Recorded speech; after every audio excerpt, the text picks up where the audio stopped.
Botafogo-Flamengo, um jogo importante da cidade do Rio de Janeiro, do Brasileirão, saída disputada um sábado à noite com 2 dias pelo meio e a equipa estar a ter que competir ao sábado. Por isso, até que ponto, a minha dúvida que fica no ar, não vai ser possível responder, é até que ponto é que, se o nosso adversário jogasse hoje, até que ponto é que o jogo seria no sábado. Mas isso aí já não se pode pensar sobre isso, mas fica aberto essa questão. O tipo de choro que todo mundo chora. É um saco ouvir isso aí, mas é um choro, né? É um choro. É um choro. Mas é o tipo de choro que todo mundo chora. Então esse choro do Bruno Lage é um choro que todo mundo chora, né? Porque a tabela é definida através...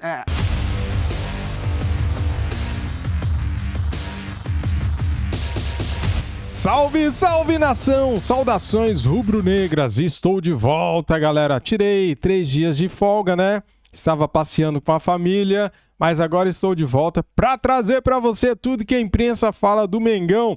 Cara, é o seguinte, este vídeo aqui tá top. Assista até o final. O técnico Bruno Lage já começou a chorar antes mesmo da hora, galera. O cara falando que o Flamengo foi favorecido por jogar no sábado. Ah, você tá de brincadeira, né, cara? Assista o vídeo até o final aí que vocês vão ver que o chororô é livre. O choro é livre, né? Mas o chororô já começou. E o chora-fogo já tá chorando na hora de enfrentar o Flamengo. É brincadeira uma coisa dessa. Temos aqui, cara, tudo sobre o jogo. Temos preço do ingresso da final da Copa do Brasil, que é um absurdo. Temos aqui... O Pedro será titular ou o Gabigol será titular? Temos aqui a provável escalação no final, tá bom? Já projetando o final de semana. Como é que é, Pascoal? No futebol nunca reclama? Não, as pessoas não reclamam do jogo que terminou. É sempre pro próximo. Porque o que acabou, não tem como voltar. Pro próximo os caras já ligam o alerta. Ó, tá vendo? Ó aqui, ó. Pá, entendeu? Tá. Então fala aí, Bruno Lage. Para tudo! Alerta de spoiler! Começou o chororô. Olha só o chororô antes do jogo, galera. Olha isso. A única crítica que faço, reforço, e porque eu disse no final do jogo, é que dá que pensar porque é que o jogo é sábado. Por quê? Dá que pensar que o jogo é sábado quando se quer que o futebol brasileiro tenha outra projeção. Estão equipas a competir por competições internacionais e um jogo tão importante como é importante e especial por ser Botafogo-Flamengo, um jogo importante da cidade do Rio de Janeiro, do Brasileirão, saída disputada um sábado à noite com 2 dias pelo meio e a equipa estar a ter que competir ao sábado. Por isso, até que ponto, a minha dúvida que fica no ar, não vai ser possível responder, é até que ponto é que... Cara, o cara chegou agora no futebol brasileiro e já tá chorando. O Flamengo faz 4 anos que joga 2 jogos por semana, domingo e quartas, sábado e terça, domingo e quinta. E esse cara chegou agora e já tá chorando porque o Flamengo não jogou no meio de semana, cara.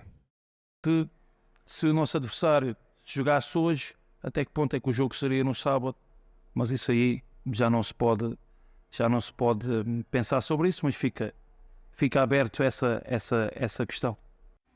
O choro, né? A gente pode começar esse debate falando bem-vindo ao futebol brasileiro e ao calendário do futebol brasileiro, né? É mais um português inconformado com o que acontece, mas ele levanta ali uma questão que eu não sei o quanto ela soa fora de lugar para um treinador ou não. Se fosse o outro time numa competição de meio de semana, será que seria ele? O que ele quis dizer com isso? É o tipo de choro que todo mundo chora. É um saco ouvir isso aí, mas é um choro, né? É um choro. Mas é o tipo de choro que todo mundo chora. Eu tava até ouvindo ontem a coletiva do Dorival Júnior, e aí acho que foi a última pergunta da coletiva do Dorival, perguntaram pro Dorival sobre cera, quanto que a cera atrapalha. O Dorival tem uma ótima resposta, criticou, tá? Mas ele falou, infelizmente, esse é um tipo de artimanha que todos nós usamos. Então o Dorival também chamou para ele, né? Lógico. Então esse choro do Bruno Lage é um choro que todo mundo chora, né? Porque a tabela é definida através...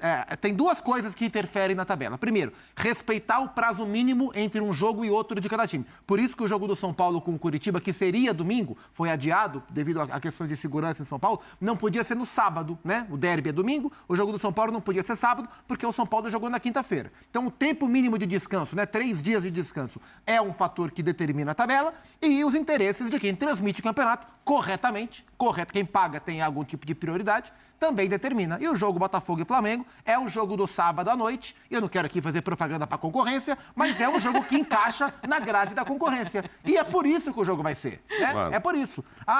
É pior para o Botafogo não ter um intervalo maior de treinamentos, de descanso do que o Flamengo? Com certeza. Claro que é. Mas em todas as outras semanas... Mas se o Flamengo estivesse na Libertadores, teria jogado também na Copa quarta. do Brasil, o Botafogo caiu cedo. Em todas as semanas de Copa do Brasil, o Botafogo treinou enquanto os times jogaram. E quantas vezes, nessa briga ali vai Palmeiras, Flamengo, Grêmio, Fluminense, tentando chegar onde está o Botafogo, quantas vezes os outros adversários não jogaram na frente do Botafogo, já o Botafogo jogou sabendo os resultados. Exato. Falou a respeito que o sistema é danado, né? O outro português, né? Um falou que o sistema é danado e o outro bota desconfiança... Isso eu acho complicado. Bota desconfiança, sabe, nisso aí. Porque se fosse um outro clube, ele está falando a respeito do Flamengo? Será? Não, ele não fala um outro clube. Se fosse outro clube, o adversário. Ele fala a respeito. Porque eu fiquei na dúvida se ele falou do Flamengo, se ele falou do Palmeiras. Não, falou do Flamengo. Ele falou do Flamengo. Porque ele quis dizer que o Flamengo iria mexer os pauzinhos na CBF e não jogaria no sábado.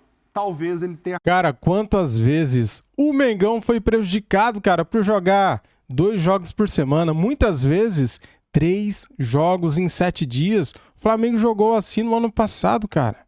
Razão. Talvez o Flamengo tenha força para mexer, independente de grade e tudo, e falar, não vou, tô aqui na Libertadores, se fosse um Fla-Flu. Talvez, mas a gente não vai saber. Pô, então fica uma cutucadinha ali só. Quarta-feira, 19 horas. Para o jogo sábado, 21 horas. Aquela cutucada e tal, e talvez já preparando um terreno, se a coisa não for bem lá no sábado. Mas também os jogadores estavam cansados e tal. Nem todos, né? Porque o artilheiro deve voltar ao Tiquinho. Ótima notícia, né? Inclusive. Artilheiro do campeonato, Craque não do só do time.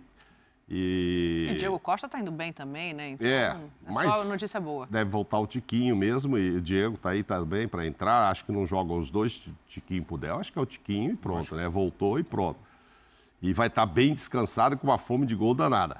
Mas é uma cutucada já, assim, né? Será que o outro ia ter mais forças? Enfim. Olha o Diego aí, ó. Vocês queriam saber? Ele já fez 3 jogos, 124 minutos. 2 chutes e 2 gols. Meu Deus. 2 chutes e 2 gols? Que isso. Tá de sacanagem. A média é espetacular, hein? 100% lá. Chutes ali, entenda-se uma cabeçada, é isso? 2 finalizações e 2 gols. Finalizações, né? Um gol é maneira de dizer. Exato. Ali foi um chute de cabeça que ele deu. Deixaram ele sozinho. Um cara que tem fama de cabecear bem, é artilheiro, conseguiu estar livre para cabecear e guardou.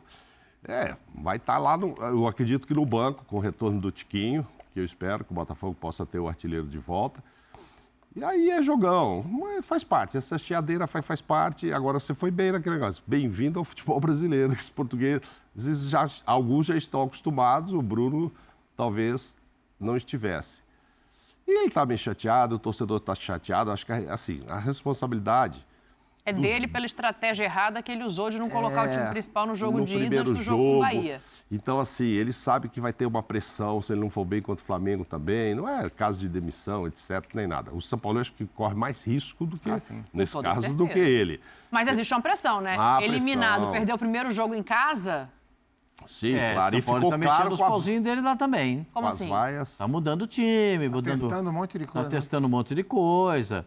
Testou o Pedro de centroavante. Ele tá mexendo os pauzinhos dele lá também. Será não que tá, vem escalação não tá diferente quieto. de novo? Vem alguma... Mauro, você sabe que é difícil isso acontecer. Mas eu acho que o São Paulo vai mudar o time. É uma coisa... Excepcionalmente. Excepcionalmente. Assim, é uma coisa que é raro de acontecer. É raro, mas acontece muito, né? O teórico time titular, até o goleiro ele trocou, né? O último treino, quem treinou no teórico time principal foi o Rossi. Né? E ele tá louco pra botar o Rossi pra jogar, né? E... eu vou dizer um negócio pra você. Se você pegar os números do Pedro com o Gabigol, há uma equivalência muito grande. E o Pedro, todo mundo sabe que precisa de menos oportunidades para fazer o gol, né? O Gabigol não precisa precisa de mais minutos para fazer o gol e mais oportunidades. O Pedro tem menos oportunidades e menos minutos. Você quer os números do Gabriel com o Pedro? A gente manda produzir agora para você. Aqui, bom, vamos produzir agora. A produção vai dar o jeito dela, já vai entrar. Pode continuar seu raciocínio. Eu não sei. Desculpa aí, rapaziada, não foi com esse interesse, não. Mas esse é um jogo que chama muita atenção, até porque o Flamengo tem... O Flamengo, se não me falha a memória, contra o Bragantino, tomou uma borrachada, aquele modelo gigante, né? Borrachada foi daquela sentido, tomou logo 4. O problema é que o Flamengo não viu a bola. Bola Flamengo, Flamengo bola contra o Bragantino. Eles não foram apresentados. Não teve uma apresentação formal e eles não viram a bola, né? Contra o Cuiabá também não. Olha lá, contra o América Mineiro. Aí, e o Bruno Lage reclamando que o adversário descansou. Contra o América Mineiro, contra o Internacional, ainda tem o Cuiabá também. E esse Internacional foi com o time... O Inter veio com o time reserva. O time reserva. Porque o Inter tinha um jogo na Bolívia. E contra o São Paulo também foi com o time reserva. Foi. Então, ainda tem o jogo contra muito ruim contra o Inter. Tem contra o Cuiabá. O Cuiabá que está tendo uma recuperação muito legal no campeonato, né? Sim. O Cuiabá já está olhando para cima, não está mais olhando para baixo. O Cuiabá foi a rodada que todo mundo ficou com tempo, né? Não foi só... Mas também o Flamengo também ficou com tempo. Sim. E tomou outra borrachada lá. Também bola Flamengo bola também não foram apresentados naquele jogo. Se o Flamengo repetir o que fez nesses jogos que a gente citou aqui, não tem como se salvar contra o Botafogo. O Botafogo tem um padrão de jogo. O Flamengo não consegue repetir um padrão de jogo. Acho que assim, a gente olha para o papel e até meio maluco a gente não colocar o Flamengo como favorito para algum tipo de jogo. Mas a gente olha para o campo, a gente vê um time que tem mais condição de vencer o jogo, que é o Botafogo. É um time muito mais confiável do que o Flamengo na competição. É favorito para o Clássico? Eu diria que ligeiramente sim. Acho que o Flamengo tende a equilibrar esse favoritismo pelos valores individuais. Agora, como time, o Botafogo é um time bem mais confiável do que o Flamengo nesse Campeonato Brasileiro. O Flamengo me chama muito a atenção, porque a gente se acostumou a ver o Flamengo como um time que marca, ataca, mas tem dificuldade para defender. No atual estágio do campeonato, estava dando uma olhadinha nos números antes do programa, o Flamengo, ele sofre mais finalizações do que finaliza no jogo. O Flamengo sofre, em média, quase 13 finalizações por jogo e finaliza 10. O Flamengo, dos 20 times, é só o 13º em número de finalizações. O poderio ofensivo desse time, o volume de jogo, caiu muito nessa bagunça de padrão de jogo, né? Em dado momento do trabalho do Sampaoli, a impressão era que o time estava caminhando, não na velocidade que a gente esperava, mas que ele estava caminhando. Agora ele entrou numa gangorra que a gente nunca sabe exatamente o que esperar do Flamengo em campo. E isso é muito ruim. O Botafogo é o contrário. Jogue bem ou jogue mal, ele vai numa batida muito semelhante. É um time muito mais consistente para o campeonato e eu acredito em maior chance de vitória do Botafogo no Clássico do que para o Flamengo. Eu estava olhando aqueles dias do Sampaoli ali para jogos e tal, eu estava imaginando o seguinte: como ele também muda muito o time, que é diferente. Se você pega o Abel, tem 10 dias, 5 dias, 8 dias, ele vai treinar naqueles dias o mesmo time. O jogador já sabe a função dele, sabe o espaço tudo. no campo que ele tem que ocupar, Quando né? o Sampaoli muda muito, então você diz assim, agora teve 6 dias para esse jogo, acho que é isso. 7. Vai jogar no 7º dia. Teve mas aí agora vamos supor que ele vai jogar com o Pedro. Então ele teve 7 dias para treinar o time diferente, porque o Pedro joga diferente pra caramba do Gabigol. Sim. Né? E aí não sei se ele vai mexer dos lados. Ou seja, é um novo time, que mesmo que mude uma ou duas peças vai mudar mais, porque o Arrascaeta está machucado, o Luiz Araújo está machucado. Obrigatoriamente vai ter que mudar. Então não é uma sequência, ele é um prazo que ele tem para fazer um novo time para esse jogo. Aí depois ele tem mais um prazo lá na frente, aí já vão voltar os jogadores, voltam uns, ele vai mudar, ele vai ter uma data FIFA aí para treinar. E o que vai acontecer? Ele vai fazer mais 3, 4 modificações, então é um novo time. Entendeu o que eu quero dizer? Sim, claro. Não tem uma continuidade e um entrosamento em campo. Tá exato, é diferente daquele time que sempre repete e tal. O Botafogo, se tivesse 7, 8 times, ia treinar, tendo todo mundo. É o Eduardo, é o Tiquinho, o fulano, Beltrano, aqui atrás, está com o Cuesta, Adriel. É o mesmo time que você treina 7, 8 dias pensando no adversário. O do Sampaoli é sempre mudado. Então vem uma surpresa e do time que certamente não está muito treinado. Está treinado esses dias só. Eu acho que você toca num ponto que é muito importante, Mauro, que é a diferença de quem entra e quem sai. Porque não é que ele troca um lateral que vai à linha de fundo por outro lateral que vai à linha de fundo. Não é que ele troca um atacante com característica de área por outro atacante com característica de área. Quando ele faz essas modificações, ele acaba mexendo muito em quem está no entorno da peça trocada também. Eu acho que essa é a grande questão. É a estrutura como um todo que se modifica. Ô, João Pascoal, para provar que você manda aqui. Você manda aqui. Eu vou dar os números de Pedro e Gabriel para a gente entrar no debate de quem deveria jogar pensando nessa esteira da característica. Coloca aí para a gente, por favor. Olha aí, ó, Gabriel e Pedro no Flamengo em 2023, né? O ano inteiro, não é só com o Sampaoli, até porque os números do Pedro de participação e de jogos cairiam bastante em relação ao Gabriel se a gente fizesse esse recorte menor. Mas o que você estava falando, Pascoalzinho, é o que está ali mais para baixo, né? A quantidade de gols por jogo de cada um. A do Pedro é superior ao do Gabriel, mesmo com 4 partidas a menos e muito menos vezes titular. E os minutos para participação em gol, que quase é metade, quase né, o dobro. Não, um pouquinho menos, né, de diferença, mas quase o dobro. Roda a vinheta para a gente abrir o debate. Pascoalzinho. Mas aí, dessa situação, o Pedro tem 27 gols, o Gabigol 20. Sim. O Pedro tem 4 assistências e o Gabigol Também, 4 assistências. Sim. Só que o Pedro leva 88 minutos para fazer um gol e o Gabriel mais de 150 minutos, quer dizer, mais de um jogo e meio para fazer um gol. E o Pedro precisa de menos e meio de uma partida. É aquele sonho do Luizão, né? Um sim, um não. O Sapo sempre falava, Pascoal, para a torcida não sentir saudade, o centroavante tem que fazer um gol, um jogo sim, um jogo não. Porque a torcida, ela não fica... Aí tem jogo que você faz 2, a torcida fica toda feliz. Aí no outro você dá, né, dá para você, entendeu? Dá para você descansar. Então o Pedro está nesse ritmo aí. E o Pedro nem é titular. Pedro não é titular. Eu não vou me assustar se o Pedro começar o jogo contra o Botafogo como titular. Não vou mesmo. Não vou mesmo. Gabigol fez aniversário. Não sou. Eu quero. Quem é que. Eu não sou contra o Gabigol comemorar o seu aniversário. Não sou. Porque ele não tinha jogo naquela hora, ele não tinha treino naquela hora, ele estava no dia, na hora de descanso dele, estava no lazer, ele estava ali, dava para ele fazer, dava para ter a festa. Faltou sensibilidade, eu acho. Não, eu acho que tinha condições de fazer a festa. Poxa, o que ele vai fazer? Ele não vai comemorar o aniversário? Não, ele pode comemorar o aniversário. Ele não precisa fechar um espaço gigantesco na Barra da Tijuca, chamar centenas de pessoas, lançar uma música, fazer disso um evento público no meio de uma crise, numa semana em que o Flamengo poderia estar disputando um jogo de Libertadores, não tivesse sido vergonhosamente eliminado. É a diferença entre poder e dever. É claro que ele pode. Mas talvez ele não devesse. Mas é claro que ele pode. Errado ele não está. Mas talvez ele... Sensibilidade. Sensibilidade. Sensibilidade no momento. Assim, ele está fazendo quantos? 25 anos? 27. 27 anos? Vamos entender, né? Saudade eu acho que... dos 27, Pascoalzinho. Opa, faz tempo. O Zupac, o Flamengo se desclassificou por conta de todos os seus problemas, não por conta do Gabigol. O Flamengo teve muito mais problemas que só o Gabigol. Aí os caras vão falar, mas também com o Olímpia, e não sei o quê. Tudo tem... Se você parar para pensar, tudo é motivo para reclamar. Tudo é motivo para reclamar. Tudo é motivo para a torcida do Flamengo estar tensa para esse jogo. Você acha que o torcedor do Flamengo quer perder de novo o Botafogo? Não. Você acha que a torcida do Flamengo está feliz com esses acontecimentos que tem visto do time do Flamengo? Não. Né? Claro que não. O Flamengo não produz. O Flamengo tem o melhor elenco da América do Sul e não joga como o melhor time da América do Sul. É fato. Está lá. Uma gestão muito complicada de elenco, uma situação muito delicada, entendeu? No caso do Gabigol, especificamente do aniversário, não vejo problema. Hein? Não vejo problema. O aniversário foi na terça-feira, o jogo é no sábado. No sábado. Tem muita distância. E mais uma coisa. Para mim, o Gabigol é extremamente profissional. Não, isso é um fato.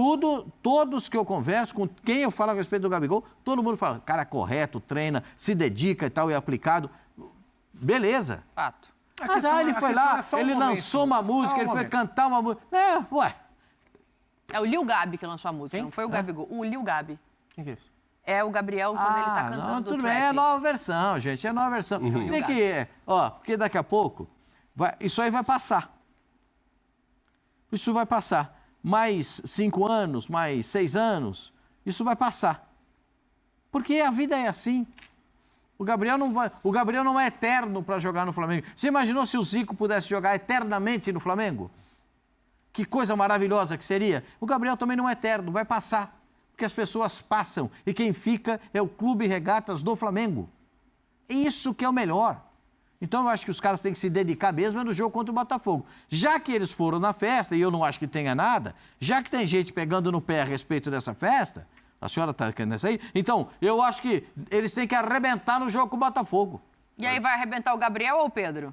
Eu acho que vai jogar o Pedro, mas eu tenho só uma impressão. E quem entrar tem que jogar tudo que pode nesse jogo. É o jogo deles. É o jogo pós-festa, um jogo pós-recuperar, tentando recuperar o Flamengo para o Campeonato Brasileiro.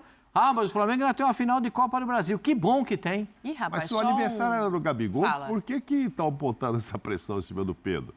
Ué, quem... Não, mas não é pressão, é só porque o debate é sobre quem vai entrar pro jogo. A gente acabou passarinhando no aniversário do meio da semana, entendeu? Porque o Gabigol é o atacante mais ineficiente do Campeonato Brasileiro. Então, comparado...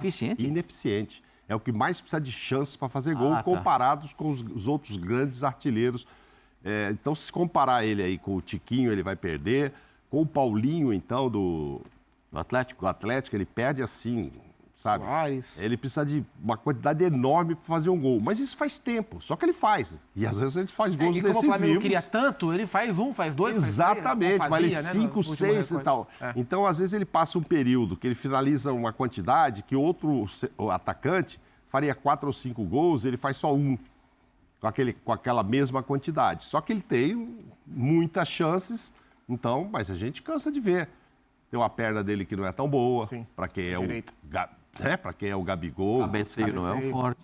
E aí eu acho que pode estar aí alguma das respostas pro jogo, né? O Botafogo é um time muito forte no jogo aéreo e com o Pedro o Flamengo consegue equiparar um pouco mais. Tava dando uma olhadinha no recorte recente de ambos. Os dois têm apenas 2 gols nos últimos 10 jogos. Nossa. Com a diferença que o Gabriel joga mais minutos do que o Pedro, né? Então a média, mesmo nesse recorte igual, a média de gols por minuto do Pedro é melhor. Eu acho que assim, os dois eles são muito bons, né? E a discussão ela passa muito, não é sobre quem é melhor, é sobre quem está melhor ou quem está pior, né? É muito sobre a fase, porque eles são jogadores quase que equivalentes em relação à qualidade técnica. E o Gabriel não vive o seu melhor momento.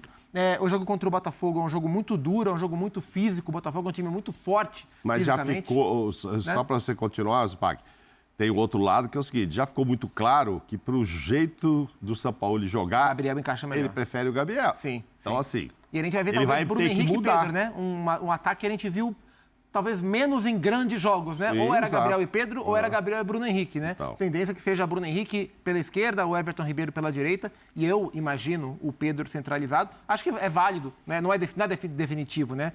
O Gabriel virou reserva, não é essa a discussão, mas eu acho que talvez seja válido nesse momento tentar fazer esse teste, até para tentar, de alguma forma, restabelecer a ligação entre Pedro e Sampaoli. Né? O que é importante para um ambiente tão mal cuidado como é o ambiente do Flamengo, esse caos gigantesco que é o ambiente do Flamengo, talvez se as coisas funcionarem assim, né? Não de maneira forçada, mas pode ser o início de algum tipo de reconexão entre partes importantes do trabalho. 2 coisas, só uma pontuação, uma informação sobre os ingressos da Copa do Brasil. Foram colocados hoje os valores, está bem salgado. Para sócio-torcedor é a partir de R$100 o ingresso mais barato, mas é uma categoria muito alta de sócio-torcedor. Para quem não é sócio-torcedor, o ingresso mais barato é R$400 e o mais caro, naquela região com comida, bebida liberada, uma área VIP ali do Maracanã, R$4.500 o ingresso de inteira no Maracanã Mais. Que isso? Saíram agora os valores. Que absurdo. Tá bem caro. Posso falar só uma que é isso? Jesus! Coitado do torcedor do Flamengo, hein, cara? Coitado do torcedor do Flamengo. O ingresso mais barato, R$400 e o mais caro, R$4.500. Cara, o que essa diretoria do Flamengo tá pensando, cara? Cara, que é isso? Que falta de noção. E aí, pra gente mudar o assunto, mandar um beijo aqui pro Bernardo Bezos. Muito bem, cara. É o seguinte, temos aqui na tela, então, a provável escalação do Flamengo com o goleiro Rossi, Fabrício Bruno, Éric Pulgar e Léo Pereira, Mateuzinho, Igor Jesus, Alan, Everton Ribeiro, Ayrton Lucas, Bruno Henrique e Pedro. Olha aí, galera, Flamengo e São Paulo, final da Copa do Brasil, tem ingressos a preços de R$ 400 até R$ 4.500, cara. Setor com maior aumento em relação à semifinal é o Leste Superior, 300% mais caro. Ei, diretoria do Flamengo, hein? Só judia do seu torcedor, né? Num ano que até aqui é um fiasco, colocar um preço desse nos ingressos para afastar aquele torcedor que canta, aquele torcedor que vibra, que empurra o time, né, cara? Selecionando somente para quem tem muito dinheiro. Cara, para você pagar um valor desse no ingresso, Flamengo jogando do jeito que tá jogando mal, a pessoa tem que ter muito dinheiro, galera. Porque, veja bem, cara, a maioria dos torcedores do Flamengo são pessoas humildes, né? Cara, na moral, hein? Tá caro pra caramba esse ingresso. Eu entendo que é uma final... Só que essa final, galera, é o seguinte, eles selecionam somente para quem tem mais dinheiro, cara. Quem tem menos dinheiro, as pessoas mais humildes, os torcedores mais humildes do Flamengo, não terá oportunidades de assistir o jogo. Sem condição, cara. Sem condição. É muito caro. Até para quem ganha bem, é caro esse valor. Até para quem ganha bem. Valeu, galera! Trouxe aqui para você este corte do programa ESPN FC, falando de Flamengo, falando de Botafogo. Começamos lá atrás com o chororô do Bruno Lage, técnico do Botafogo. O cara já tá chorando, velho. Ele nem sabe o que se passa aqui no futebol brasileiro e já começou o chororô. O Flamengo jogou 3 jogos por semana no ano passado, né? O Flamengo jogava fim de semana, no sábado, na terça e no outro sábado. 3 jogos em uma semana, em 7 dias. O Flamengo jogou assim no final do ano passado, porque ele estava em 3 competições. Agora o Bruno Lage se acha no direito de vir falar que o Flamengo está sendo favorecido porque não jogou no meio de semana. Cara, o Flamengo vem jogando 2, 3 jogos por semana faz muito tempo, né? O Botafogo agora está se achando no direito de reclamar, vai entender. Muito bem, dito isso, antes de sair do vídeo, deixa o like, se inscreva aqui no nosso canal e ative o sininho. Saudações rubro-negras. Fui!